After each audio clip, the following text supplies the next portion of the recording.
কোরআন হিফজ এবং কোরআন তিলাওয়াত প্রতিযোগিতার সম্মানিত সভাপতি, সম্মানিত পরিচালক, কেন্দ্রীয় নেতৃবৃন্দ, শিক্ষক মণ্ডলী, প্রিয় শিক্ষার্থী ভাই এবং বোনেরা, আপনাদেরকে শুভেচ্ছা জানাচ্ছি চমৎকার আয়োজনের জন্য।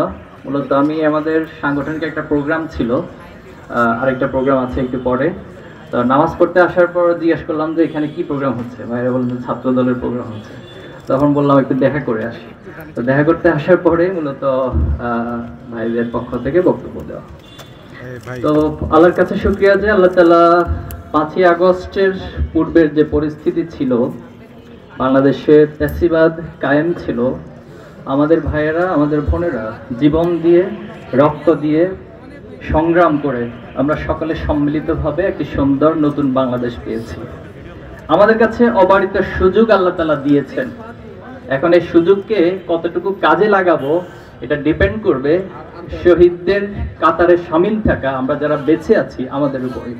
আমরা কি সিদ্ধান্ত নিব, আমরা কিভাবে গড়তে চাই এই বাংলাদেশকে, সেটার উপরে ডিপেন্ড হবে আগামী বাংলাদেশ কেমন সেভাবে গড়বে। বাংলাদেশ একটি ছোট রাষ্ট্র, কিন্তু অপার সম্ভাবনা। আমরা অনেক সময় নষ্ট করেছি। আমি শহীদ প্রেসিডেন্ট জিয়াউর রহমান পার্সোনালি এখন পর্যন্ত বাংলাদেশের দূরদর্শিতার দিক থেকে, আধিপত্যবাদের বিরুদ্ধে অবস্থানের দিক থেকে এবং ইনক্লুসিভ বাংলাদেশ, যেটা এখন আমরা অনেক বেশি বলছি, সেই ইনক্লুসিভ বাংলাদেশ গঠনের দিক থেকে এবং পার্বত্য চট্টগ্রাম 71 পরে আপনারা জানেন অনেক সমস্যা ছিল, কিন্তু জিয়াউর রহমানের দূরদর্শিতার কারণে এখন পর্যন্ত আলহামদুলিল্লাহ পার্বত্য চট্টগ্রাম বাংলাদেশ তার অবস্থান শক্তভাবে রাখতে সক্ষম হয়েছে।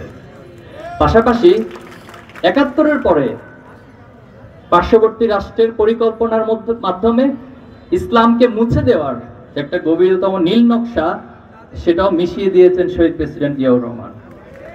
আর বেগম খালেদা জিয়াকে আমরা এভাবে দেখি, ওনার যে আপসহীন চরিত্র, আপসহীন বডি ল্যাঙ্গুয়েজ, আপসহীন কথাবার্তা, নিঃসন্দেহে সেটি এখন পর্যন্ত ওনাকে বাংলাদেশের মানুষের ভালোবাসার মধ্যে সিক্ত রেখেছে। আমরা চাই আগামী দিনে ছাত্র শিবির, ছাত্র দল, অপরাপর যারা এই ফ্যাসিবাদ বিরোধী আন্দোলনে ভূমিকা রেখেছে, তারা ঐক্যবদ্ধভাবে বাংলাদেশকে এগিয়ে নিব। রাজনৈতিক মাঠে এক একজন আদর্শ, এক একজন চিন্তা, বক্তব্য আলাদা থাকবে, এটাই রাজনৈতিক সৌন্দর্য, এটাই বৈচিত্র্য। কিন্তু দিন শেষে দেশটা আমার, আপনাদের, আমাদের সকলের। আমরা সবার বাংলাদেশ সম্মিলিত প্রচেষ্টার মধ্যে দিয়ে গড়ে দেব ইনশাআল্লাহ।